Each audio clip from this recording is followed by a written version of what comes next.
so excited for the festival. I think we're 10 days out on the day of recording, and I've been thinking about it since it finished last year. So I'm so excited, and sleepless nights at the moment.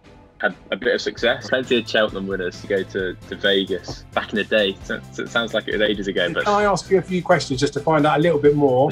I want to hear the presumptions first. You bought subscribers. You're not allowed to talk. Which horse do you fancy the most? I don't think anyone in this video needs to be told that. Good evening, afternoon, morning, whenever you may be watching this. This is Dave from Cheltenham, and I am joined by the legend that is the racing Joshua Stacey. Josh, how are you doing, mate? I'm good. Very kind. I don't think I'm any sort of legend, but yeah, no, I'm so excited for the festival. I think we're 10 days out on the day of recording, and I've been thinking about it since it finished last year. So I'm so excited, and sleepless nights at the moment. Yes, legend. Well, we're going to come on to the Cheltenham Festival because that's the whole point of the story. We're going to be talking about the selections that we fancy. We'll do like a little bit of a to and fro where we'll pick out the ones we fancy the most, maybe go for 3, 4, 5 each. If I mention one, you're not allowed to pinch that race. And then the same as if you mention one, I can't pinch that race. So it will be first come, first serve. Get your best bets in early. Then we'll maybe look at ones we want to take on. And then we'll start looking maybe handicaps, big price fancies for people to get excited about as well. But before we do that, Josh, this is the first time I've ever spoken to you. I'm very curious about bits about you. I've seen things on Twitter. I've had my own presumptions of you as a person. So can I ask you a few questions just to find out a little bit more? Yeah, of course. I want to hear the presumptions first. So presumption number 1, you bought subscribers for your Racing Central channel. Not the case. I used to be a YouTuber. I wanted to be the next KSI when I was growing up, and I had a bit of success, and that's what the YouTube was. And I think it got up to 9,000 subscribers. I then didn't touch it for 3 or 4 years, and it went down to 8. And then now I've got my passion for racing, and I've always had my passion for racing, but now I want to move it to YouTube. It's gone up again, which is good. And the funny thing is I look back at times when I was growing up, and I used to have friends that were YouTubers, and they went on to success. It's their full-time job now. We always used to talk about hitting 10,000 subscribers, and it's taken me until now to do it. So that's exciting, but yeah, haven't bought any. Oh, nice. Well, I mean, it's good to know that you've organically grown that as well. And yeah, congratulations, mate. That's 10,000 followers for it's Let's Talk Racing now, isn't it? Yeah. Fair play to you, mate. There's definitely a gap in the market for it. Your stuff that goes out's decent. So thank you for doing this. This is only going to grow my expansion as well. It's probably better for me than it is for you, to be fair. But there'll be plenty of people that follow me, slightly demographics. I am somewhere in the 30s for people at home. You're just a young whippersnapper. You're only 20 at the moment, is that right? Yeah, 21 next month. Well, congratulations, but don't get too excited about that. You're going to have a lockdown 21st birthday. That must be miserable. Yeah.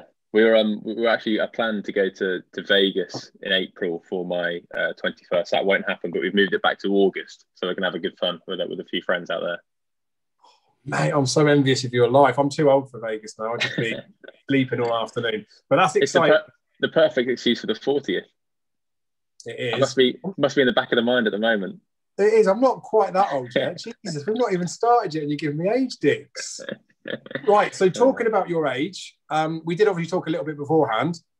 I'm interested, well, after you said it now, I'm interested because we talked about you as your age in this industry. You bang out loads of decent content, mate. You are clearly a grafter. You come across as pretty humble as well, because there's bits that you do for other people that you wouldn't shout about yourself. Whereas when they put it out, it comes back to something that you might have done that's nice. Like the thing you did with Woody, getting him to speak to Patrick Mullins. I see plenty of people saying that you've given a pat on the back after a bad day at the races, but you can't even fulfill your full potential yet because you're too young, aren't you? Yeah, unfortunately. Very kind, thank you very much. Unfortunately, that is the case. The gambling rules, and I agree with them, but you're not allowed to talk about racing until you're 25 on a bookmaker sponsored thing or TV or anything like that. So at the moment, I think the reason why I do so much on the side at the moment is to try and still do it, and sort of a loophole into doing it. But yeah, unfortunately, I'm not able to do that, which it's a waiting game. Hopefully, I've got a 4-year master plan, and hopefully it comes off at the end. Nice. Well, as much as it must be frustrating, it's only going to stand you in better stead in it. Like we talked about before, there'll be stuff that you put out a couple of years ago, even on your old YouTube channel. There'll be bits on there that you probably look back on now and you're not so happy about. It's only going to make you better for when that breakthrough comes through. So I want to know, what's your normal Cheltenham like, especially considering you're a 20-year-old lad going to Cheltenham? Yeah, well, it's changed quite a bit since I've worked in the industry.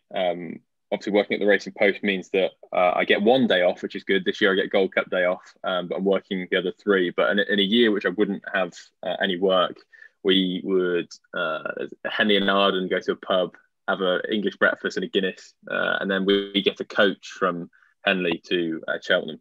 And we have a thing called festival rules, where you go onto the coach with a bottle of champagne, and the only way you're allowed off the coach at Cheltenham is if it's finished.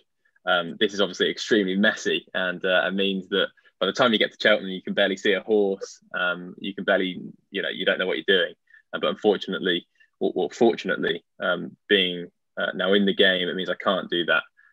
But it was good fun back in the day. Back in the day, it sounds like it was ages ago, but no, a couple of years ago.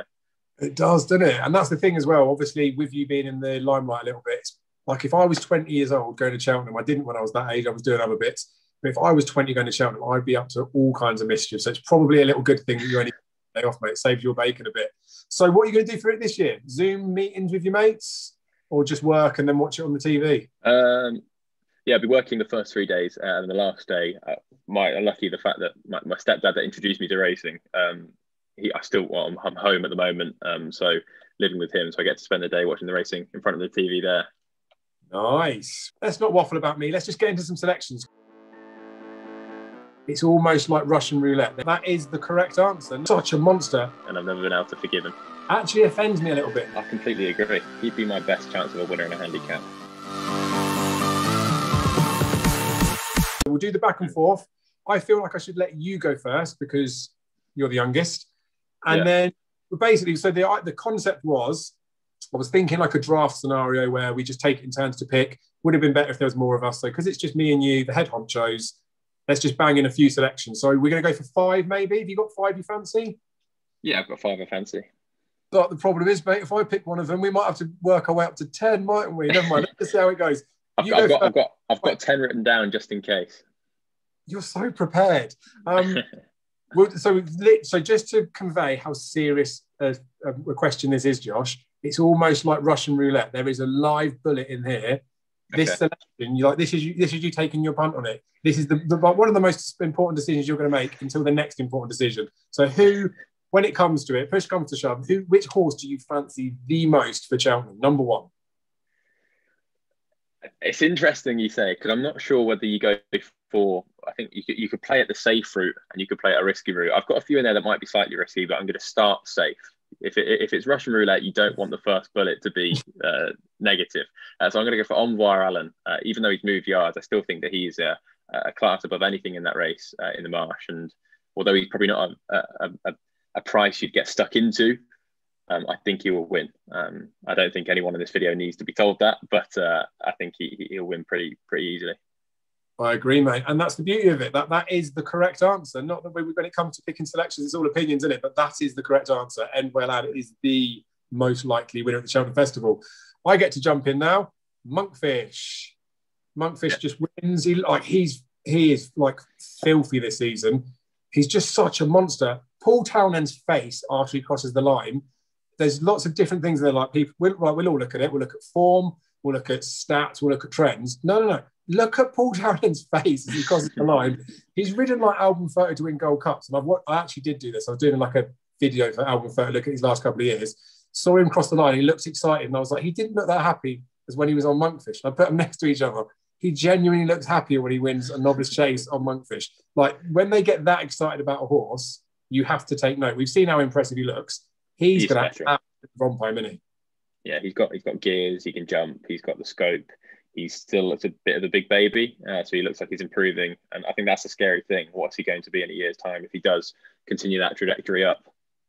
Absolute monster is what he's going to be, mate. And he's got the bonus that he hasn't had to change yards recently. We're here for him. So you get to go in next. Who's yours? Well, not necessarily your second because I've stolen Monkfish, but who's next up for you, mate? 15 to 8 for the mare's chase, Ellie May. I think that she I don't think there's much depth in the race. I look at it and if Put the Kettle on ran, I would be slightly concerned. I think she's got brilliant form around Cheltenham. She's won there 3 times. She won the Arkle Trial, Arkle and Schlur. And if she ran, I potentially question myself again. But I think Ellie Mae's got the beating of Annie Mac. I think she's got the beating of Shattered Love. She proved that last time. And I'm not convinced Corey is going to go. And even if she does, I still think that Ellie Mae is potentially better. I think the form behind Allaho is strong. I'm not massively keen on Allaho for the Ryanair, but I do think that race, I think he got criticism that wasn't. I don't think he deserved it. That he went off with Balco de Flo and the other one was Battle over Doyen. They couldn't live with him, and he was the only one that stayed. And Ellie Mae came to challenge, and he went away again. So I think that form's solid, and I think he'll be a big player in the Ryanair. And if he's a big player in the Ryanair, I think Ellie Mae is going to be in a league of her own because she was only given £2. Jesus, we're only on the 3rd selection. You've already gone for a girl. Josh, they're the least trustworthy of all of the ponies. I'll tell you what, the Mare's Chase is a sore subject for me, like it is for many people, because of I can't name her. It just makes me feel sad. But because Benny's not going there, like Ellie Mae does look quite good. You've gone brave to bank of that, but that leaves the door open for me, doesn't it, to pick the next most likely, which means I can go for another little shorty. I'll play I was about to swear then. I'll just play the sensible route, I guess I can say. I'm going to have to say that Chacun Pour Soi, it's another one for Willie Mullins on the Wednesday. It's another short price fab. Like, the fact that he's managed to get so many runs into him this season, that was my biggest concern with Chacun Pour Soi. And I'm touching some wood and I'm hoping for the best because, like you said, we are 10 days out now. He got the Stone Bruise last year. But that was always my fear with him, that is he ever going to be able to get a few runs into him or a couple of runs in before the festival? And then you can think about Cheltenham and then even potentially beyond to go and do stuff. He's like, there's nothing about what he's done this season where he looks tired, looks laboured. He just looks like an actual proper racehorse. He's battered everything in the division already. There's nothing over here that's got a chance. Like, as sad as it makes me feel that Altior is like sadly long gone. When I spoke to Daryl last year at the beginning of Chepstow, he did say to me, he goes, mate, I reckon they're gonna ruin Altior this season with all this talk of going up in trip with him. Like, they've got a perfect 2-miler. He's only got a certain amount of time left in him, and they're going to start messing about with him. I can't see Altior coming back. And then the rest of them that are in behind, like, I don't want to be rude to them because they're decent horses, but like they're nowhere near in the calibre of something like Chacun Pour Soi or even Altior when he was at his best. I was at Ascot when Surname beat Altior, and it was a couple of weeks after I'd been to Paul Nicholls, and I was all over Surname because they were so bullish at home, and I think I was the only one on the racecourse that wanted Surname to beat Altior. He's just a horse I've never been able to take to. I don't know what it is. I think the first time I went to Cheltenham Festival, actually, or the second time I went to the Cheltenham Festival, was his Supreme win, and I backed Min, and my stepdad backed Altior, and do you know one of those times where you just sort of, for some reason, because he didn't back the winner that one time, it hurts. And that's always stuck with me. And I've never been able to forgive him. Yeah, and do you know what? I was exactly the same. I was Min Camp, and we got my brother-in-law, he's in our little WhatsApp group. He was the only Altior fan. This is a story that will bore people because they've heard it hundreds of times. But I backed a horse, Maputo, that was, Alex Ferguson, John Ferguson trained it. It broke its leg. I mean, he passed in the race where Altior beat him. I think like it must have happened in the race. And I'm thinking, this horse almost beat Altior with a broken leg. And I backed that at like 200s for the Supreme on the exchange. So as far as I'm concerned, Maputo should have won that Supreme. So I was definitely annoyed with Altior for a period as well. But let's be honest, like Chacun Pour Soi does just win the champion chase. Willie Mullins will get the set. That'll be the 4th championship race, won't it? The one he's not won yet. Yeah, he's not won it yet. Something inside me, although I want him to win, and he'd be the one out of all the shorties I want to win the most, out of all of them, he'd be the one I'd be most worried about. I think it's purely because it is a champion chase. He's never been to Cheltenham. And I think he is in a league of his own, and ratings will prove that, and what he's beaten this season, what he's done this season, and the ride that he was given last time out. Everything sort of fits perfectly. It's just a champion chase. You can't think anything's a cert, in my opinion, in the champion chase. Yeah, and that is sadly true. We remember when Duvan, unfortunately, did his hip. That was that was a tough time. But Chacun Pour Soi wins. So we're in 2 each. Obviously, it's starting to get harder now because I've got less and less odds on favourites to pick from. So I might have to go for something a bit more original, because your 3rd selection is going to be... My 3rd selection is going to be Concertista in the Mare's Hurdle. Mares. Yeah, another mare. I think that she's in a league of her own. I think Roxana will probably go here if it's soft ground, if it's quick, really quick, if it's good ground or good to soft. I think she might go to the stayers. I don't think they've confirmed that. I just think that Concertista, she improved so much with Cheltenham last year. She was a second season novice, so I think that helped her. Like she got rid of a maiden tag in the in a mare's novice last year, so she loves Cheltenham. She's been impressive this year. She looks like she's sort of the next in line on the Mullins mare train, and he's got a brilliant record in the race. So I wouldn't put you off Concertista for the mare's hurdle. Yeah. Sadly, I don't know what the actual word is. Is it rebuttal? I have no comeback to that, to be honest with you, mate. Yeah. She does look good. There's even after that last performance when she beat Manila Melody, maybe the second time up, people were then thinking about champion hurdler for her, weren't they? Which just goes to show. Not saying that she would have been better at 2 miles or anything like that. Just when people are talking about a horse in that bracket, they're normally better than the mares, aren't they? And Roxana does have the solid profile. There's no getting away from it. Like the form behind Time Hill and Paisley Park is solid form. The only issue is I just think Concertista has been talked about around the champion hurdle, so she might have more gears than Roxana. Yeah, and obviously Roxana's been so good this season at 3 miles, whether the step back will help. Roxana's a semi... It shouldn't really be annoying. The year that she won, when we won't talk about her again, didn't make it across the last.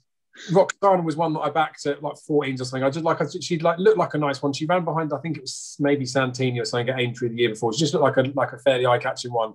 But she didn't really look like she wanted to go up the hill a little bit. So she is where she is in the market. She is a previous mare's hurdle winner, isn't she? But I think, like, I haven't backed Concertista. I know people don't want her at reasonable prices. They should be sat fairly comfortable, I think, because she's going to win, isn't she? Yeah. Damn it, Josh. I was going to put a girl up. Right. Seeing as you forced me into a corner, there's only one way I can fight my way out of it. I think you're going to hate this as well. At least I hope you do. Like, Appreciate It. He was going to be one of my early ones, but because we're playing this game, I will just go for the more obvious ones. Appreciate It is literally going to absolutely dot up in the Supreme. I can't believe people are trying to find a horse to take him on with. It just actually offends me a little bit that people that know about horse racing can see a back-to-back Grade 1 winner, the highest rated horse in the race. It's Willie Mullins, second in the champion bumper. I get that he was obviously beaten favourite there. I get that he's a 7-year-old. And I get that most of us thought at the start of the season he probably wanted further. But he's beaten all before him. He's actually going to be probably better on better ground. So I know that won't bring his stamina into play so much. But I think he can just kick for home early. Like, nothing's going to get anywhere near him. But Appreciate It absolutely bolts up, mate. There's no need for you to say anything back. I completely agree. I think people have been criticising him because he's not that speedy and saying that he lost in the bumper last year, but there's not a Furley Hollow in this. It's one of the worst Supreme Novice hurdles I've seen since I first liked racing. And he's a class above. He's proved that in Ireland. He's beaten everything in Ireland. And if you look at the ones over here, or the challenges, they're not going to be much challenges, and half of them are skipping it to go to the county anyway. So I think Sorry Glory might be the best one from over here. I think Appreciate It's in a league of his own. I think he's got stamina on his side. There's not a Fernie Hollow. He'll be ridden differently. He'll go from the front and make it a real stamina test, which will play into his strengths. And I don't see what beats him. I just think that last one as well at the Dublin Racing Festival, when Ballyadam came to his hindquarters, I thought Ballyadam's going to go past now, isn't he? And he didn't. Appreciate It found that little bit extra. And I know maybe the ground might have been more in preference to Appreciate It that day. I can just see Ballyadam swinging in a bit like what Abracadabras did last year. The commentator is going to say that Ballyadam's coming in with his dick swinging or whatever he wants to say. But I can just see Appreciate It just like almost turning his eyes like big bucks usually do. Give him a little eyeball and just say, come on, you can't keep up with me, and then just go clear. I just think Appreciate It's going to literally storm up the hill. I think Paul Townend, for his notes on the ride, I think he's just got to look back at the Tour's Supreme Novice Hurdle and emulate that. I think he's got the horse to do it. Yeah, I think that's good. So that's good. We've agreed on something. I mean, we've agreed on some of the other ones, but we are reaching that rounds now. So what, we 3 in each? This is where it's going to start getting tricky. We've got to go for some value, I suppose, haven't we? Don't say, no, do not. I can't say anything because I'm going to influence. What's your next selection, Josh? 9-1 for the Grand Annual. Entucas. Ooh.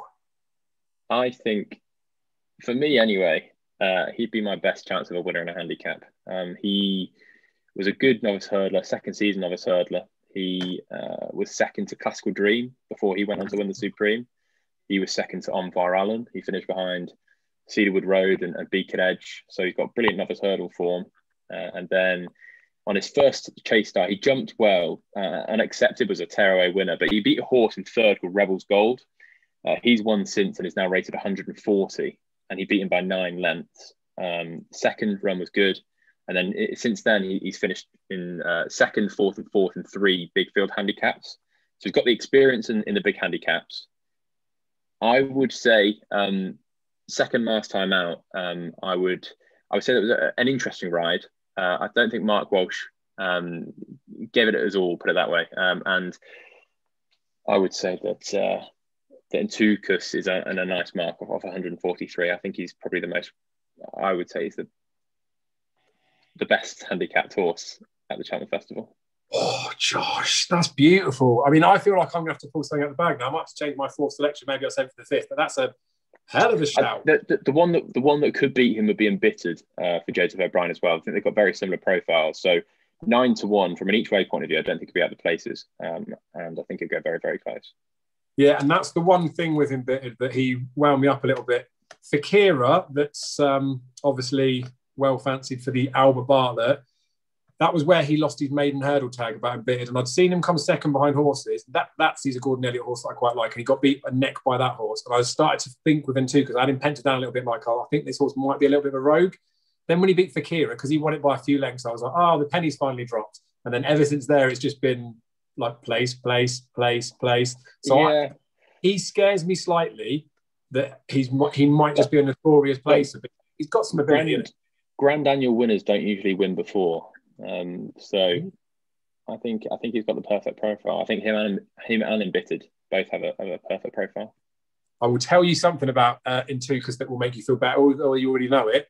He's going to love the typical spring ground at Cheltenham. The ground that he's been running on this winter is not what he wants, I don't think. No. Josh Stacey, I think you've made me stick another bet on. Well done, mate. My number 4, I said I was going to go a bit more bullish, but half of the reason I want to say this is because I want to wind Darren up a bit more. But Honeysuckle, I've got to stick a mare in there. Honeysuckle's going to absolutely bolt up in the Champion Hurdle. Again, I know you've been the one that's been original, put some prices up there. But given the fact that we've got the previous winner in there, who's potentially got an excuse for last time, but I just think she was just being a mare.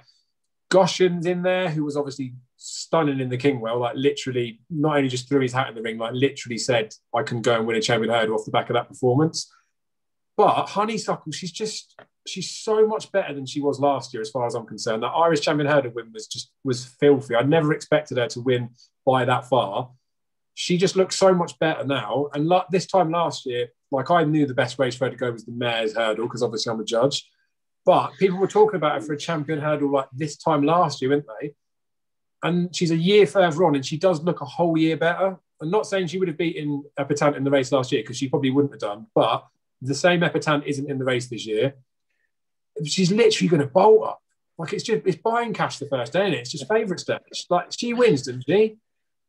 Yeah, I think she will. Goshen will either win on the bridle or finish 60 lengths, 10th. There's no middle ground for him. I think if he gets eyeballed, then it turns into a battle. I think whoever's the other horse will come out on top. Epitant's been disappointing, and Honeysuckle, the round of jumping that she put in the Irish Champion Hurdle was the best I've ever seen her put in.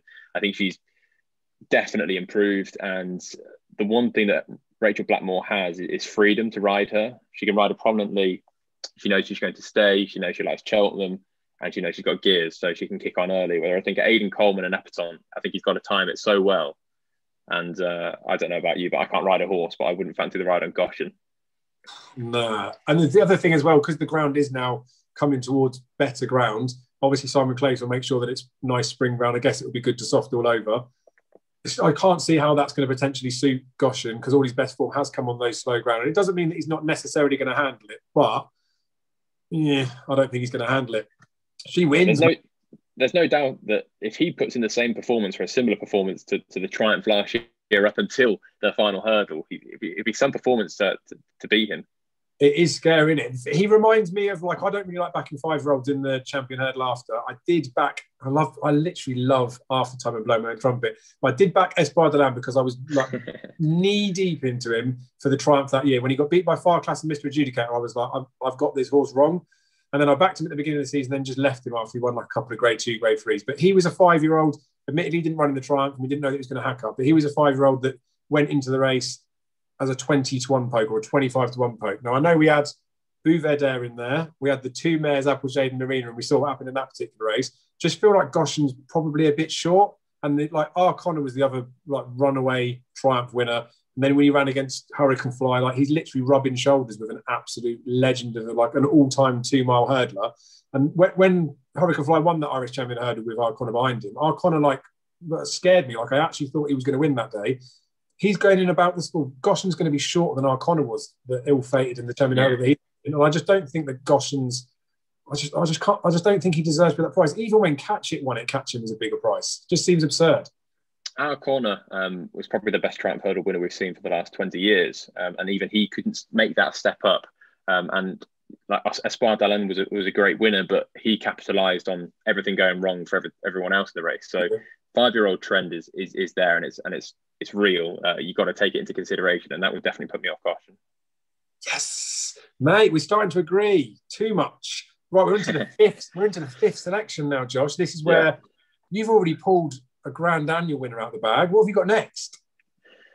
I was going to go Shishkin in the Arkle. How have we forgot Shishkin? I think he'll win, but I'm not going to. If it's the last one, I'm going to put up Third Time Lucky in the county hurdle. I think he's about 12-1 at the moment. So each way, but I do think he'll go very close. I'm convinced Dan Skelton is going to win the counter hurdle this year. He's got Prashima, which was disappointing today and probably won't run.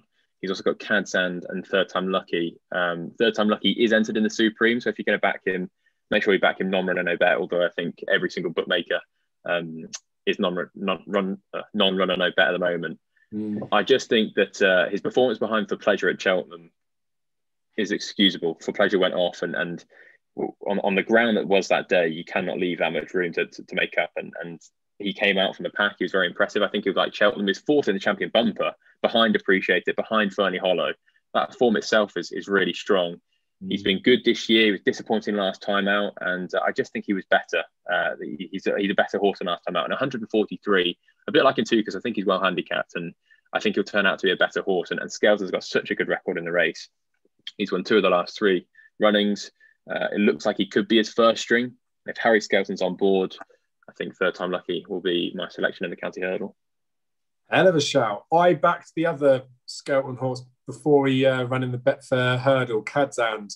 And then a mate of mine said, you must be backing him in the Betfair hurdle then. And I was thinking, why is he running him in there? So I'm kind of half hoping that it was too bad to be true in the Betfair. They just didn't try and they're saving him for Cheltenham. But yeah, a bit worrying. And I reckon it'd be interesting to see who Harry Skelton rides, because that would definitely show.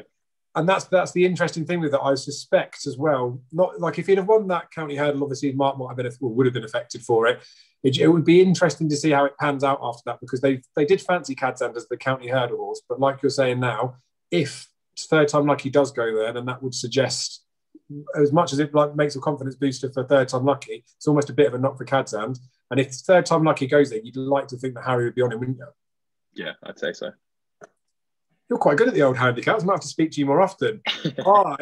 I like to be a graded snob, and my favourite race at the Cheltenham Festival, which people will be wound up with because it's one that people don't even like. I love the potato race, Josh. It's my fav. Good last year. Yeah, last year's was very good, wasn't it? Latest exhibition, ruining it for all the people that were following the form lines there, not coming to Cheltenham, but that's a discussion for another day. Statler, mate. I know I'm banging out favs here. Like Statler, that run over 2 mile 6, Dublin Racing Festival, where he was sent there for one job and one job only. Just go out and make a pace for Galad de Mesnil, please. That was literally all they had assigned for him. They were both in the anti-post betting for the week. And I monitor the markets for those just to see where money goes, more than anything to see what probably going to run. Statler was fav.